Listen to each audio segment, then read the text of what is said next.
UFC combat fans of the world, Kamaru Usman versus Jorge Masvidal. Damn, this is gonna be a good battle. Anyways, Jose Aldo and Max Holloway also be on that card tonight on ESPN Plus pay-per-view. You guys go check it out. I know I'm not talking about the trucks. It's kind of random, but anyways, you guys know on my Instagram I used to post combat sports, and I really love watching boxing as well. So I don't know, for my boxing fans, I don't know if you remember seeing a couple months ago, my boy Swift, Danny Garcia, he boxed Red Cat, and he actually struggled with him. It was kind of crazy, but anyways, Tank Davis posted something recently, him sparring with Red Cat, and it was actually crazy because he was like totally rabbit punching and just, you know, trying to knock him out. It was pretty crazy. So I think Tank's walking around at like 150 right now. 147, which is pretty big for him, you know, because he naturally started out as super featherweight, or maybe featherweight, went up super featherweight, and he's going to like, you know, possibly lightweight, or which is like, you know, 135 he should fight at instead of super featherweight with Leo Santa Cruz. That was kind of interesting for the boxing fans of the world. But man, you guys heard of a guy called Gilbert Burns? He's in the UFC. He's also in Kamaru Usman's weight class. I wonder if he's pretty good. I heard he's real good. One of my guys were telling me about him, and they said that he'll get the winner of the Masvidal versus Usman. Like, they'll take him on next, so that'll be interesting. But anyways, back to the RCs, guys. I know I'm a little off topic, but I like to keep my fans posted, boxing fans and UFC fans. If you haven't been watching it, obviously we haven't, because, you know, COVID and everything like that. So I'm here with another video, but I was gonna post a picture and kind of like on Instagram and stuff like that, but I decided to just talk about it in my video when I'm running the Helion Avenge MT. This thing is pretty fun, man. Think of the team associated rival 10MT. This thing is basically it, but when I bought it for a lot less, and it's pretty sick. I mean, when you think Stampede 4x4 and you think 10 scale madness and durability, this guy has LEDs. It's pretty fast for what it is. It handles great. The wannabe trenchers that come on it work great, and it's just a great 10 scale monster truck all in itself. Now I'm comparing it to the Vatera Helix, which is old rig. You know, I'm taking it back old school, guys. You know, Vatera Helix 10MT and stuff, and you know, this is pretty quick. I mean, I would say at least does 40, 45, and when they're 10 scale, they seem pretty fast already on, you know, 40, 45 miles per hour as what it is. You know, I have to kind of like ease into it, like I said, but it's a great truck. It comes with a wheelie bar. It's basically like the Stampede, and it handles great for what it is. I actually compared it to my Stampede 4x40 before, and it worked out really good. But let me grab the Helix real quick and just kind of show you this car right here. Sorry for that, guys. What happened was the batteries, alkaline batteries in the dang controller actually went out, and you know, that rarely happens because I don't run it that much. But yeah, this thing does run absolutely amazing. It's got AVC, you know, going for it.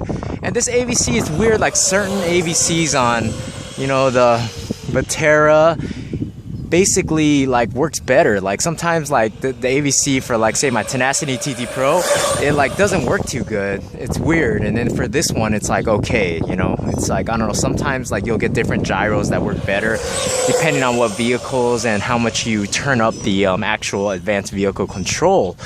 And with this one, it seems to work pretty good. Like I control it good and it goes straight. You guys see that? So it's actually working pretty good.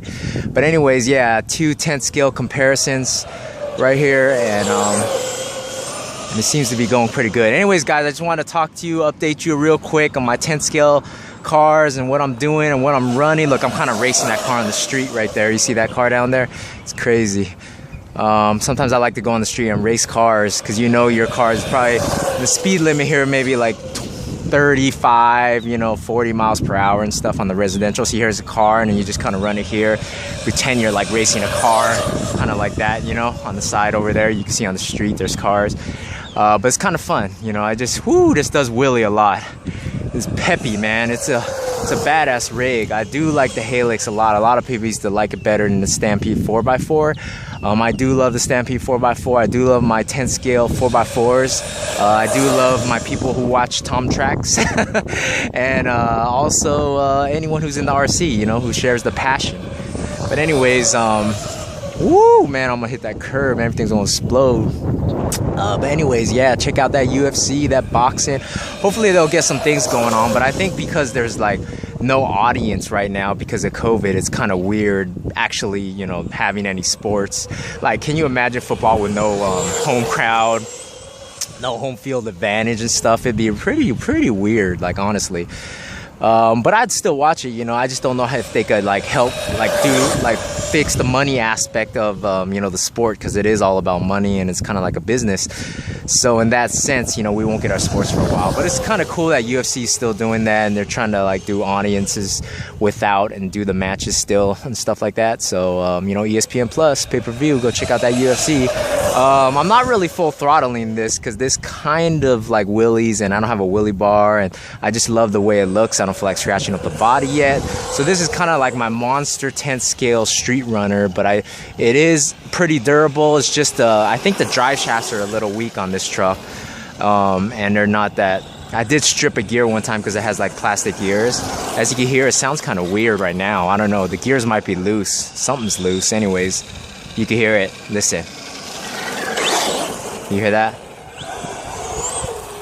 I don't know if something's in there or whatever, but anyways, guys, yeah, I'll check it out. I'll go take this car apart, check the gear mesh again.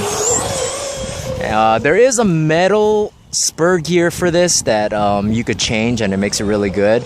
But this thing handles like really good. I mean, it's not bouncy. The shocks are, I put like, I don't know, 50, 60 weight in there. I can't remember. It's been so long since I ran this truck. But yeah, it sounds weird though. I don't know what that sound is. Can you guys hear that? I think it's the gear mesh. I might have made the gear mesh because it has that like preset gear mesh, kind of like the X-Max, you know? It's not like I didn't adjust it myself, so I don't know if I get a new rig up a different motor mount, maybe I could set the gear mesh so it doesn't do that, because I think the gear mesh is a little tight, but it's all right for what it is, man. It's an old rig, but I do, you know, like all my rigs, every single one and each one of them. But all right, guys, thanks for watching. Let's cut it right there before I end this video. And there it is, guys. I think the wheelbase is pretty much the same on these, right?